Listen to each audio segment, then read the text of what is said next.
I'm still in the excellent company of Talk's international editor, Isabel Oakeshott. Isabel, still with the migrant crisis. It says here a shock new report has revealed that we have in Britain have the most asylum seekers in all of Europe, that we are the illegal migrant capital of Europe. Apparently the charts are like this. Number 3, sounds like the pop charts. Straight in at number 3, it's France with 300,000. Number 2, Germany, 700,000. Us, Britain, right up the top of the charts, 745,000 asylum seekers, including foreigners who have overstayed their visitors' visas. So all these people are stuck in the country, 745,000. And you and I also know that there's the estimated figure that there are, you know, when we talk about illegal migrants, we forget about all of those who achieve their aim to get in unnoticed. They do. Lots of them do. They say there might be 10 million of them here, but certainly 745,000 and counting. This is not sustainable, is it? Well, it's neither sustainable nor, as you say, actually, is it shocking. You know, unfortunately, all of us in our country are pretty familiar with our sorry status as the, you know, Europe's great magnet for illegal migrants. I'm not at all shocked and surprised that we have this unfortunate status as number 1, topping the league table. And no, it isn't sustainable. And look, this is changing the face of our country, and it is changing the way particularly our urban areas look and feel. And, you know, almost anyone who's in town centres up and down the country can see it. And this isn't a kind of racist comment, but unfortunately what we have now is an awful lot of people who are milling around the streets quite aimlessly. And these are not people, as I said before, who are contributing to the economy. They're milling around aimlessly because they're not allowed to work while they're seeking asylum, which is quite right and as it should be, but becomes quite ridiculous when it takes so long for the cases to be processed. So essentially, you've got an awful lot of people hanging around with nothing to do. We know the devil makes work for idle hands. So you've got an awful lot of those people now working on the black economy. And all of that is basically a disaster for the economy, and also just for the whole feel of our cities and the safety elements and so on. Plenty of very, very well documented evidence that this is linked to rising crime and in particular types of crime which are heavily dominated by certain groups of people. Sorry, that's just how it is. People might not like to hear it, but it's true. Yeah, well, we've got more than 80,000 or so people are in our prisons. More than 10,000 of them are foreigners.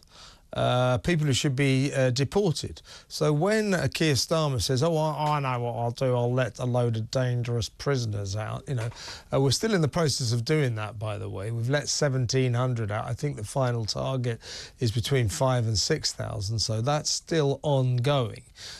Quite why the Prime Minister could have said, I know how I can free up some cell space.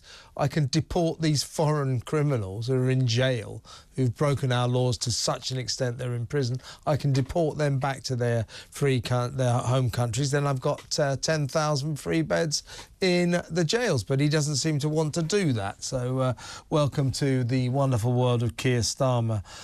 Who knows what goes on that planet?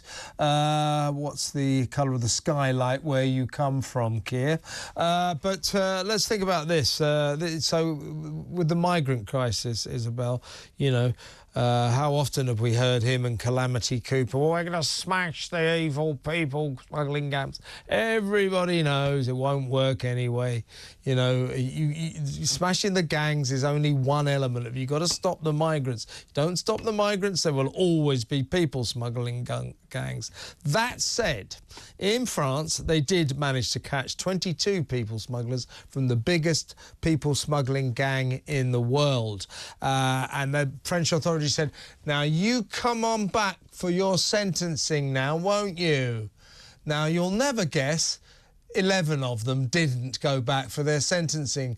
They just disappeared. I mean, I thought they'd be a bit more honest than that, didn't you, Isabel? Yeah, you know, these people are salt of the earth, aren't they? Of course they're going to turn up. And just to be clear, I don't want anyone to be confused by this. We're not talking about Cooper and Starmer having achieved this tremendous result in managing to catch a few of the criminals. This case actually stretches back to something like 2022, which again begs the question, why is it that it's taken 2 whole years for anyone to be sentenced? Well, no wonder that half of them have run away in the interim.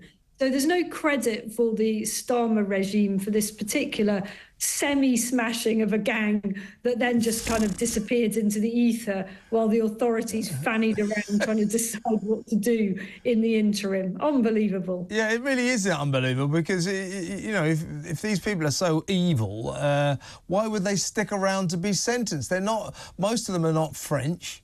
You know, so the French are saying now, you better come back for your sentencing now.